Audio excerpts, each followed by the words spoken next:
Why PMP? So I've been working as a PM at IBM since about 2013, 2014. Started out as an assistant project manager and been managing my own project now for almost 2 years.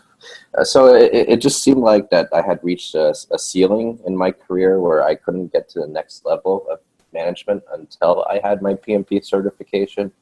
If I wanted to get into that tier of senior project management and above, or to be taken seriously amongst my PM peers, I absolutely needed that certification as a stamp to solidify that. Not just that, there's really not many people in the world that have the certification. I think right now it's maybe 1 million or so, but it just sets you apart from everybody else that has PM experience. You say, oh, I have my certification. The employers look at that and go, okay, this guy knows his stuff. And also, as I'm sure you've heard, it's a big boost in salary too. What did I do leading up to the online self-study course? Well, I've taken the exam twice. The first time around, let's just say there's a lot of bogus material on the internet for PMP. Like if you do a Google search for PMP online classes or PMP practice questions, there is a lot of not so legitimate material out there. And that was my downfall the first time around when I took the PMP exam.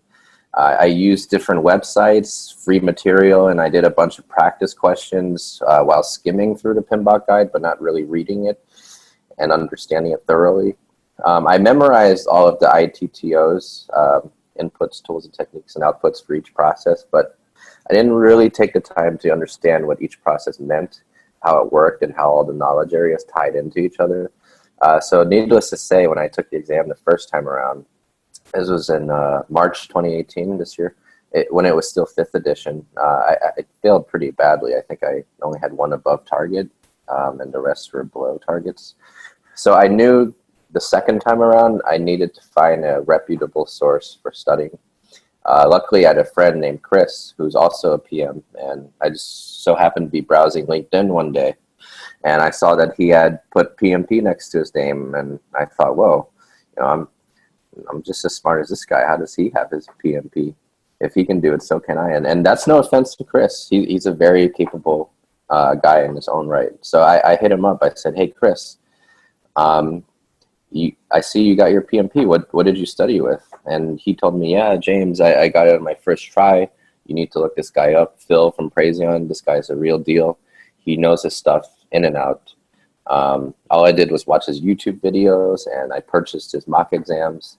And Chris did mention Phil's mock exams are very difficult, which I'll get into later. So sure enough, the first thing I did was I signed up for Phil's PMP Exam Prep Camp 2018 course, and I ordered the PMBOK Guide 6th edition. So the actual online course itself, it was a breeze. It made all the difference in the world, to be honest. I made sure I soaked it all in.